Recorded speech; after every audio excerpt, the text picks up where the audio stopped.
This is our handcrafted Haven web application. For the backend, we use the Prisma ORM and we use Supabase hosted on Vercel. So here's our Prisma schema with the user, the product, and the reviews. So here is our project deployed on Vercel. Let me just open it up. Yeah, so this is the home page. So you have a button that lets you log in and start selling today and explore the marketplace. And then you have 3 buttons that will let you explore or to the browse page by a certain category. Just go to the marketplace. And this is what this looks like, the browse page. And then we have the login page. Yeah, we're using next auth. We're just using like JWT session token just to show you that it works. If I go to the dashboard, so you see it doesn't allow you to see the dashboard unless you're authenticated. This is what the sign up page looks like. Sign up, and let me just show you the errors. Okay, so there's like the front end side where we have an error. Let me just see if I can make something up here. So then it should give me an error. Yeah, password must contain at least one uppercase letter, one lowercase letter, one number. So now if I do it again, okay. Okay, perfect. It was created successfully. So now, okay. Yep, I log in and it takes me to the dashboard. Here. Or was it here? Yeah, okay. So, well, I guess let's see, we can leave a review here. So we have like a component for the reviews, so it's reused here. And also in the browse products page, it looks pretty much the same.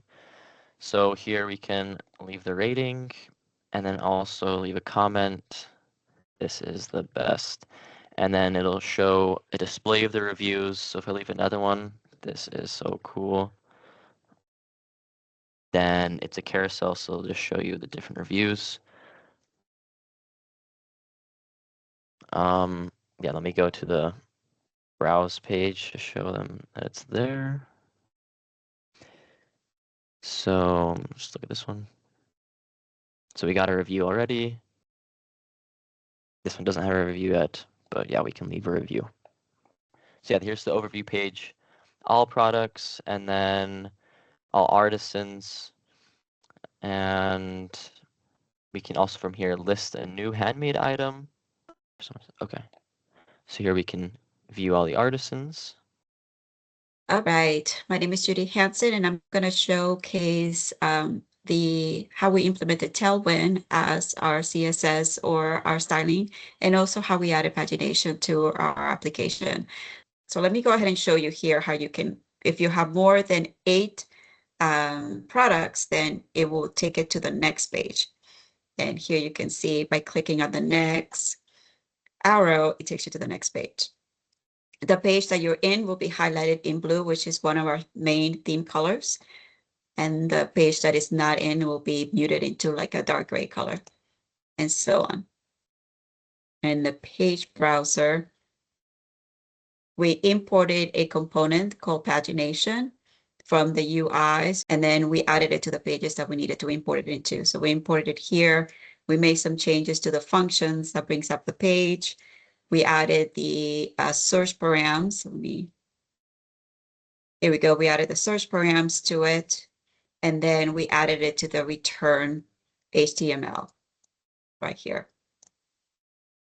And regarding the Tailwind, Tailwind is a third-party CSS library that you can use as an inline in the HTML.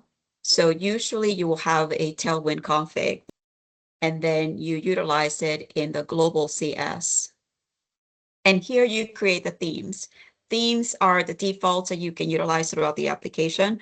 So if you have the primary, secondary colors, you also have accent colors, and then you also have the root default, like the background and foreground, and this could be used throughout the application. Once we log in credential, directly we will come to our dashboard. Every artisan can manage their own product, but not others. We have an overview, 16 products already here, and 12 artisans. This list with date, the last posted will be the first one here. And those are the top artisans. So our application calculates every artisans, how many items they got, and we'll rank them here, number 1, number 2, number 3. So when we go to my product, I have 5 products already. So this one artisan. But if we want, we can add a product by clicking this button. We will get this form. We need a title. We'll say this test for video. And we'll select categories, price, so that the system by itself will convert for us to currency.